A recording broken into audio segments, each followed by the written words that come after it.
नमस्कार किसान साथियों, मैं अनुराग वर्मा आपके अपने चैनल इंडियन यंग फार्मर्स में हार्दिक अभिनंदन स्वागत करता हूं।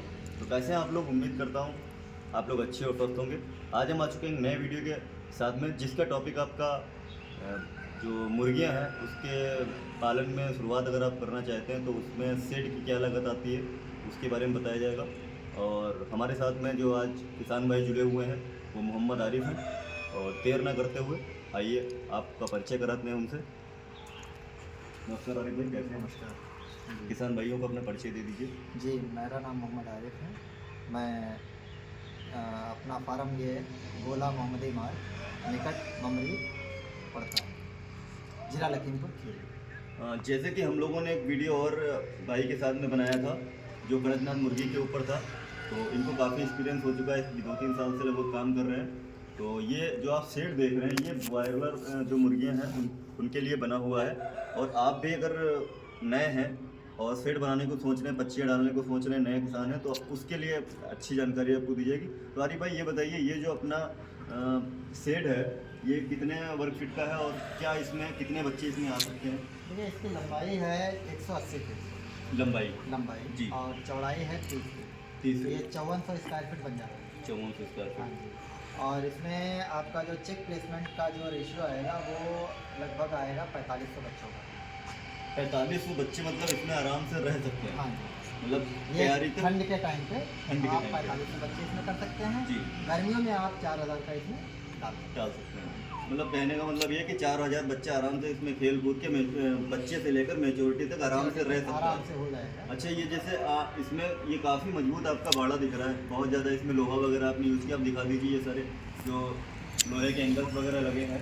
टीन इसमें जो पड़ी हुई है सीमेंटेड पड़ी हुई है, तो इसमें कास्टिंग तो बहुत ज़्यादा आई होगी। जी, इसमें आपके बाड़े में 5400 वर्ग फीट का जो है, इसमें क्या कॉस्टिंग आपको आई है? और जो किसान जैसे कम उनका पैसा है वो स्टार्ट करना चाहते हैं तो देखिए, उनको कैसे क्या करना चाहिए? अगर इस टाइप के बाड़े की बात करेंगे तो ये कॉस्टिंग तो रहेगी, जी कॉस्टिंग रहेगी। लेकिन अगर उसके साथ में कंपेयर करेंगे, कम पैसे के साथ में स्टार्ट करने की बात करेंगे, तो आप शुरुआत में तो अच्छा कर लेंगे। 2-3 साल के बाद में आप जो है बढ़ाते रहेंगे। 2-3 साल के बाद में उसमें रहेगा कि उसमें कुछ ना कुछ रिपेयरिंग वर्क रहेगा, तो वो कहीं ना कहीं पे घुमा फिरा के ऑन एवरेज बराबर ही पड़ जाएगा। अगर मैं बात करूं इसके जितने ही एरिए की बात करें, जो बड़ा हम जो बनाएंगे लकड़ी के बांस का बनाएंगे या इसके कंपैरिजन करें तो इसमें लागत आएगी 3 लाख रुपये लकड़ी वाले लगभग, ठीक है। और अच्छा, ये जो लागत का हम एस्टिमेट आपको बता रहे हैं ये हो सकता है जगह जगह पर डिपेंड करता है। हाँ, जैसे जहाँ जैसे रॉ मटेरियल मिलता है। हाँ, रॉ मटेरियल जहाँ पे मिल रहा है। जी लोहे की बात करें, जैसे हमारा जो ये है, हमारा लगभग 1 साल हो गया है तैयार किए हुए इसको, तो हमारी लागत आई थी लगभग 6 लाख के करीब आई थी। 6 लाख का ये जो 4000 स्ट्रक्चर वर्ड तैयार हुआ था। स्ट्रक्चर तैयार हुआ हाँ। था। मतलब ये 4000 वर्ड का जो बाड़ा सेट आप देख रहे हैं, इसमें जितना जो माल लगा हुआ है ये लगभग 6 लाख की कॉस्टिंग में तैयार हो पाया है। इसमें कॉस्टिंग में आपका इंक्लूड है, ये आपका लोहा है जी और ऊपर टीन शेड है जी और लेबरी और मिट्टी, ये सारी चीज़ें। अच्छा, ये जो साइड में हमने बनाया हुआ है ये इसको- जरा पास से कवर कर लीजिए। हाँ, ये हमने बनाया हुआ है बाहर से कवर करने के लिए, जी। पिलर दिए हुए हैं। जी। इससे 2 चीज़ें हैं। ये पिलर जो अपना पड़ा है ये कितने बाय कितने पे पड़ा है? लगभग ये 15 फीट पे है। 15 फीट पे एक 15 पिलर। फीट पे एक पिलर की दूरी 15 फीट की है। ठीक है। और साइड हमारी ऊंचाई है 8 फीट की और हमारा बीच है 11.5 फीट। बीच में जो ऊंचाई है वो 11.5 फीट। हाँ जी। मतलब जो किनारे हैं वो 8.5 फीट के, बीच में जो हाइट उठाएगी 11 फीट है। हाँ जी, 11.5 फीट है तैयार। अच्छा, ये जो पिलर है, पिलर का एक मकसद ये भी है कि पहली चीज़ तो ये है कि लोहे की सेफ्टी है। दूसरा ये है कि अगर कभी इन केस, हालांकि अभी तो ऐसा हमको फील नहीं हुआ है, हमने मिट्टी डाली हुई है, पर्याप्त मिट्टी डाली हुई है यहाँ जी। पे। इन केस कभी कोई ऐसा वर्स्ट सिचुएशन आती है कि हमको लगा, तो हम यहाँ पे साइड में जो है इस पर दीवार खड़ी करके मिट्टी और डाल सकते ये हैं। मैं आपको बहुत खास चीज़ दिखाना चाहूँगा किसान भाइयों। ये जो आप देख रहे हैं ये नीचे से सीमेंटेड का जो है आरसीसी का जो बोलते हैं उससे तैयार ये है आपका समथिंग 1.25 फीट का। उसके ऊपर इन्होंने बोल्ट के ऊपर ये कसा हुआ है। अगर इन फ्यूचर हाँ, यहाँ से इनको हटाना पड़े तो ये आराम से नट बोल्ट अपना खोल सकते हैं और पूरा स्ट्रक्चर अलग कर सकते हैं और इसी के ऊपर फिर से अपना पिलर कर सकते हैं। तो ये बहुत ज़्यादा बेस्ट चीज़ है। लागत तो ज़रूर ज़्यादा आई है, लेकिन कहीं ना कहीं ये सारा चीज़ें तो आप इसको कन्वर्टेबल भी कह सकते हैं। कि जब मर्जी हुआ तो इसको खोल सकते हैं, जब मर्जी हुआ तो इसको लगा सकते हैं। मल्टीपर्पज है। मल्टीपर्पज है, तो कहीं ना कहीं इस वजह से लागत ज़्यादा आई है। बात करें जैसे आरिफ भाई बांस वगैरह की, तो इनकी लाइफ क्या है, मतलब 4-5 साल मेरे ख्याल से रहती होगी। बांसों का ये है कि 3 साल तो आप मान के चलिए कि 3 साल तक तो वो नहीं हिलेगा, लेकिन हाँ आप कोई दैवी आपदा आ जाए, आंधी आ गया, किसी साल बहुत ज़्यादा आंधी आती है, आ जाता है, तो उसमें फिर खतरा रहता है, उसमें कमजोरी तो आ ही जाती है कहीं ना कहीं, खतरा रहता तो है। मैक्सिमम ये कह सकते हैं कि 3 लाख का अगर भाड़ा आप तैयार करते हैं तो वो कहीं ना कहीं 5 साल से ऊपर चलने वाला नहीं है। रिपेयर करना पड़ेगा, रिपेयर करना जरूर पड़ेगा, फिर उतना ही लगभग 2 लाख रुपये तो लगना ही लगना है। लगेगा। अगर कुछ आपका बच भी जाता है तो 2 लाख कब भी लगेगा। तो 5 इसमें अगर जिस हिसाब से आपने मजबूती दी है, जैसे बीच में भी आप, ये बीच में जो पिलर्स की है ये कितनी दूरी पे है? साइड वाले तो आपने, ये 45 फीट पे, साइड वाले 15 फीट पे ना? हाँ साइड वाले 15 फीट पे हैं जी। और ये दूरी जो आपकी ये है, आप जरा पास से कवर कर लीजिए। ये जो बीच में भी इन्होंने पोल दिया है, ये जो 11.5 फीट की हाइट ली है, तो ये जो कितनी दूरी बताई आपने? 45 फीट। पोल से पोल की दूरी 45 फीट है।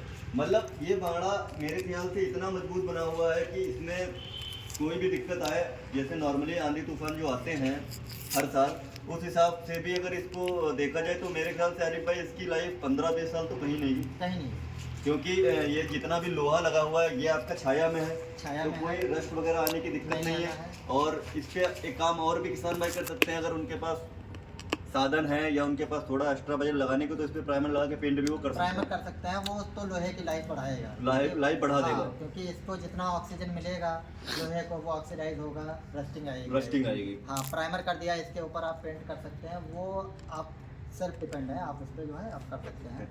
लोहे की तो बस पेंट ही लाइफ बचाता है। बिल्कुल बिल्कुल।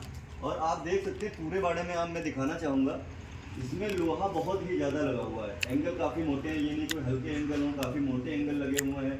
और सपोर्टिंग की बात करें तो साइड से लेकर, आप इधर से जरा दिखा दीजिए, ये साइड में बिल्कुल एक ये एंगल है, उसके बाद लगभग ये 4 फीट पे दूसरा एंगल है, फिर ये लगभग 4 फीट पे है, फिर ये लगभग 5.5 फीट पे, लगभग 5.5 फीट पे ये है।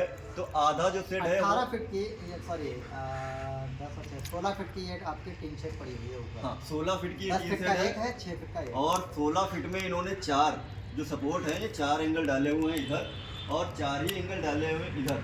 हाँ पूरा और उसके बाद में ये जो आरिफ भाई ये पड़ा हुआ है जो बीच में सपोर्ट, ये भी आप देखिए, ये पड़ा हुआ है कैंची जो पड़ी हुई है, हाँ जी, हाँ जी। ये आपकी पड़ी हुई है, ये सारी 15 फीट पे ही है। हाँ जी हाँ जी। वो जो ये पिलर आप देख रहे 45 फीट पे है, वो सॉरी 15 फीट, ये 15 फीट पे पिलर है, इसके ऊपर है ये जो कैंची पड़ी हुई है 15 फीट पे ही पड़ी हुई है। और इस हिसाब से इतना ज़्यादा मजबूत ये बनाया गया है कि इसकी लाइफ आप 15-20 साल कह सकते हैं, कहीं भी नहीं जानी है। और बीच में कोई रिपेयरमेंट इसमें नहीं होना है, नहीं बीच में कुछ नहीं करना, वन टाइम आपको 6 लाख रुपये लगा देना। कॉस्टिंग जरूरी बिल्कुल ज़्यादा है। आप अगर नए पशुपालक हैं या नए आप मुर्गी फार्म करना चाहते हैं तो मैं तो ये राय नहीं दूंगा कि आप 6 लाख का ही बनाएं, मैं तो यही कहूँगा आप अपने बजट के हिसाब से बजट के हिसाब से बना कम कर सकते सकते हैं। हैं। और अगर आप शुरुआत करना चाहते हो तो मैं तो यही कहूँगा आप 1000-2000 पक्षियों से शुरुआत करें या 500 से करें, एक्सपीरियंस बटोरें, उसके बाद में ज़्यादा बढ़ाएं। और इनका एक्सपीरियंस अच्छा हो चुका है तो इन्होंने इतना बड़ा बनाया है, लेकिन आप थोड़े नीचे स्तर से शुरुआत करें। तो इसके बाद में अभी आए भाई जैसे हम लोग फार्म खाली देख रहे हैं, तो इसको क्या मेन रीजन है, आपने बच्चे इसमें अभी क्यों डाले? पिछली शिफ्ट उठ गई है इसमें, अच्छा पिछली शिफ्ट टूट गई पिछली है शिफ्ट लिफ्टिंग हो गई है, जी। अब अगली शिफ्ट की तैयारी चल रही है। अच्छा, और अभी- गेट साफ हो गई है जी। और अब कुछ दिन में लगभग सप्ताह भर में जो है इसमें शायद चिक प्लेसमेंट हो जाएगा। अच्छा बीच में सर्दी का कारण भी रहा होगा बच्चे ना डालने का? हाँ सर्दी का कारण भी रहता है, क्योंकि सर्दी इसमें में costing बढ़ मोटिलिटी जाती ज़्यादा रहती है ना? मोटिलिटी बढ़ जाती है तो उसका मेंटेनेंस थोड़ा टफ पड़ जाता है, इसलिए थोड़ा सा हमने इसको होल्ड कर रखा है। हाँ। तो ये जैसे आप खाली फार्म जो देख रहे हैं, ये इसी वजह से भी नहीं, क्योंकि एक तो इनकी अभी पिछली लॉट जो वो जल्दी में ही उठी है, और दूसरा ठंड इसमें बहुत ज़्यादा, जनवरी का महीना चल रहा, ठंड बहुत ज़्यादा कड़ाके की है, तो इस समय बच्चे के मरने का परसेंटेज जो होता है वो कहीं ना कहीं ज़्यादा होता है, तो इस वजह से थोड़ा होल्ड किया गया है। 5-10 दिनों में जैसे जनवरी एंड होगी, फरवरी का पहला वीक स्टार्ट होगा, तो इसमें बच्चे सारे पड़ जाएंगे। लाइटिंग की आप व्यवस्था देख सकते हैं, ये सारे बल्ब जो पड़े हुए हैं, लाइट सारी, मतलब सारा, मतलब A to Z यहाँ पे जितना भी काम है ना वो बहुत ही कायदे से किया गया है, बहुत ही अच्छी तरीके से। और बाकी ये मैं दिखाना चाहूँगा आपको, ये आरिफ भाई जो ये पानी का, ये सिर्फ पानी का है, हाँ जी। दाना का कहाँ रहता है? दाने का अभी हमने खोल रखा है, हटा दिया है। अभी हटाया हुआ है। बीट साफ करने के लिए जो है डिस्टरबेंस हो रहा था तो उसको हटा अच्छा वो दिया। तो नीचे लगता है? नहीं लगता है ये इसमें रहेगा। नहीं इसमें रहेगा, मतलब नीचे रहता है? हाँ वो नीचे रहेगा, वो जमीन पर रहता है, और ये पानी जो है ये भी नीचे हो जाता है, ये भी ये नीचे तो हो जाएगा। एडजस्टमेंट वाला है ना जी। इस हिसाब से ये नीचे चले जाते हैं। और इसकी अगर बात करें हम, तो ये लगभग जो दूरी है ये, अरे भाई क्या 6 फीट। ये जो पानी की जो ये आप देख रहे हैं बॉटल्स हैं बारी बारी से, ये पानी की जो बॉटल्स हैं ये लगभग 6 फीट की दूरी पे है। और इसी के बीच में कह सकते हैं आप 3 फीट की दूरी पे फीड का जो बर्तन रहता है वो 3 फीट की दूरी पे रहता है। तो कहीं ना कहीं ये जो इन्होंने डिस्टेंस जो है वो बिल्कुल नाप तोल के डाली है, जिसमें कि बर्ड का जो रेशियो है वो फिक्स रहे कि हमारे इतनी दूरी में बर्ड जो है 100 पक्षी खा सकती है, 50 पक्षी खा सकते हैं। 4000 बच्चा अगर हमारा पड़ा है तो उसी हिसाब से ये बर्तन भी डाले जाते हैं। 3% के हिसाब से जो आपका बच्चे का प्लेसमेंट है, टोटल प्लेसमेंट है, उसका 3% आपका दाने पानी का जो बर्तन है वो 3% रहेगा। 3% का मतलब तो 120 दाने का, 120 पानी का, 240 120 बर्तन जो रहेंगे पानी के और 120 बर्तन जो रहेंगे वो आपके दाने के रहेंगे। सारा कैलकुलेशन के साथ में है।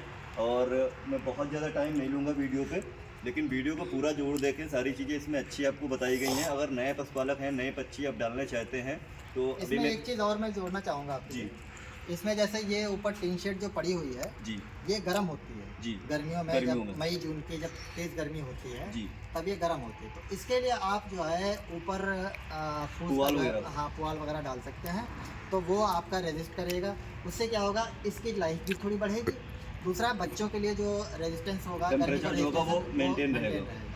तो जैसे आपके यहाँ पे जो भी मिल जाए, जैसे धान का जो होता है पुआल पैरा जिसको बोलते हैं, उसको भी आप डाल सकते हैं। गन्ने का है, गन्ने की जो पताई होती है उसको भी आप अच्छे से बना के उसको भी डाल सकते हैं। तो वो पताई पे ही या पुआल पे ही गर्मी रहेगी, अंदर कम से कम आएगी, जो बच्चों को आपको खेलने में और उनको अच्छी सेहत के लिए रहेगा। क्योंकि गर्मियों में जब टेम्परेचर बहुत ज़्यादा होता है तब भी बच्चे बहुत ज़्यादा मरते हैं ना, ऐसा भी होता है। हाँ। कि टेम्परेचर बढ़ जाएगा तब गर्मी भी में बहुत मरते देखिए, हैं, बीमारियाँ बढ़ती सर्दियों हैं। में बीमारियों का तो खैर कोई सीज़न नहीं है बच्चों का, ब्रॉयलर के लिए। जी, लेकिन सर्दियों में ये है, बच्चे का जो मोटिलिटी होती है वो छोटे बच्चे की मोटिलिटी होती है।